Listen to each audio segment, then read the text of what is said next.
क्या हमारी कमेटी में महिलाएं नहीं हो सकती हैं? बताओ, क्या आप ही लोग चला सकते हो मिशन? बताओ, क्यों नहीं हो सकती है महिला हमारी कमेटी में? और क्यों महिलाएं हमारे मंच पे नहीं हो सकती? क्यों महिला मुख्य अतिथि नहीं हो सकती है? और इस देश की आधी आबादी को नकार के आप आंदोलन चला लोगे? नहीं चला, कभी नहीं चला सकते हो। घर चलाने के लिए महिला चाहिए, लेकिन आंदोलन चलाने के लिए बहन बेटी मां नहीं चाहिए। हमने सीखा क्या है? क्या किसी महापुरुष ने दहेज लेना सिखाया? और दहेज ना मिले तो बेटी को जलाना सिखाया किसी ने?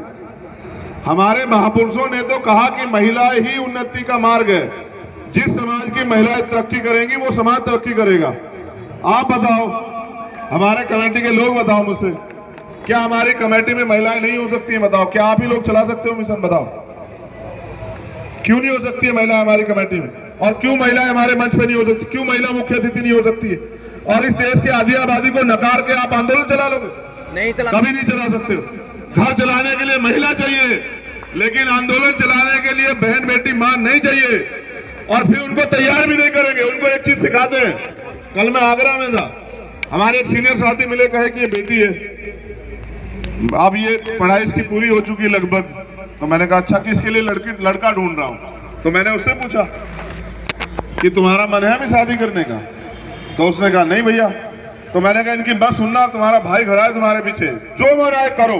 बिजनेस करना चाहती हो बिजनेस करो, पढ़ना चाहती हो तो पढ़ो, नौकरी करना चाहती हो नौकरी करो, मजबूरी मत बनो। इस देश की जरूरत बन जाओ, इस देश की ताकत बन जाओ, और किसी के भरोसे मत रहो। क्योंकि मेरा अनुभव ये कहता है, इस देश में अगर सबसे बड़ा धैर्य किसी के पास है, सबसे बड़ा अगर कोई त्याग कर सकता है, सबसे ज्यादा अगर संघर्ष कोई कर सकता है, और अभाव में भी अपने बच्चों के बारे में कोई सोच सकता है, तो वो सिर्फ मां है, महिला है, उसके अलावा कोई नहीं है। और दुनिया में उसका कोई तोड़ नहीं। जिम्मेदार साथियों, मेरा काम आपको रास्ता दिखाना है। आप मुझसे उम्र में बड़े भी हो सकते हैं, आप मुझसे ज्यादा मिशन का काम भी कर रहे हो सकते हैं, लेकिन अगर आप मुझसे ज्यादा काम करके भी सही रास्ते पे नहीं चल पा रहे हैं तो आज समाज कैसे परिवर्तित होगा? बताओ। मैं पाली अभी राजस्थान गया था, सिर्फ मूछें रखने पे जितेंद्र पाल मेघवाल की हत्या की गई। उसकी 4 बहनें हैं। मैं उन चारों बहनों से मिला, जैसी मेरी बहनें यहां बैठी ना ऐसी। मैंने उनसे पूछा कि बताओ तुम क्या सोचती हो? उन्होंने मुझसे जो बात बताई ना, मैं अपनी भावुकता को नहीं रोक पाया। मैं बहुत कठोर आदमी हूं, लेकिन मैं किसी के दर्द को नहीं देख सकता हूं।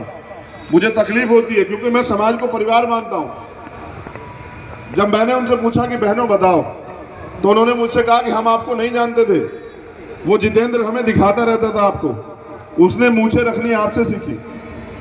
और वो मूछें रख के जब हमें यहाँ कहा करता था कि मैं एक दिन भाई को गांव में जरूर लाऊंगा, लेकिन भाई आप आए हो, आज जितेंद्र नहीं है। जो आपको बुलाना चाहता था वो जितेंद्र अब नहीं है इस दुनिया में, लेकिन आप आज आए।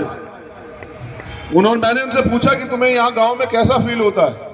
मेरी बात पे गौर करना, मैं अपने सीनियर लोगों से कह रहा हूँ, कमेटी के लोगों से। राम कुमार जी, मैंने उनसे पूछा कि आपको कैसा महसूस होता है गांव में? तो उन्होंने कहा कि देखो भैया, अधिकार है, लेकिन आज भी राज पुरोहितों के घर के सामने से हम चप्पल पहन के नहीं निकल सकते हैं। ये भारत है। अगर मेरे तन पे अच्छे कपड़े हैं, मेरी जेब में पैसे, मैं गाड़ी में घूम रहा, तो समाज कहां घूम रहा है? समाज तो आज भी देखिए, अब मैंने क्या बताया आपको कि वो चप्पल पहन के नहीं निकल सकते हैं। ये भारत है, कहते हैं सबको बराबर के अधिकार। मैंने सत्यपाल चौधरी मेरे साथ थे, मैंने पूछा कि और क्या है? उन्होंने कहा महिलाओं को छोड़िए, पुरुष भी कई गांव ऐसे आज भी यहां, वो भी मोटरसाइकिल पे राज पुरोहितों घर के सामने से नहीं निकल सकते।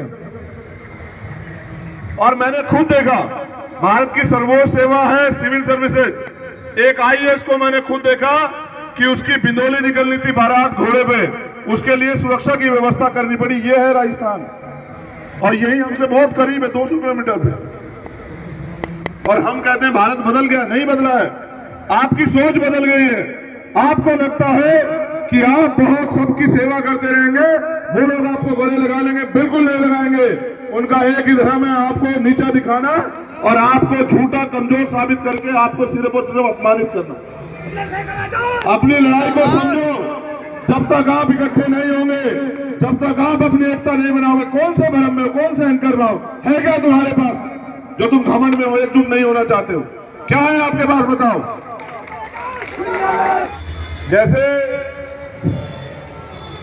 हमारे महापुरुष आते हैं, अपनी बात को समझाते रहते हैं, समाज के कुछ लोग मान लेते, कुछ लोग नहीं मानते, तो जंगल हरा भरा होता रहता है उनकी कुर्बानियों से। आप लोगों के स्वार्थ से हरा नहीं होता है, हमारे रहबरों की कुर्बानियों से हरा होता है जंगल।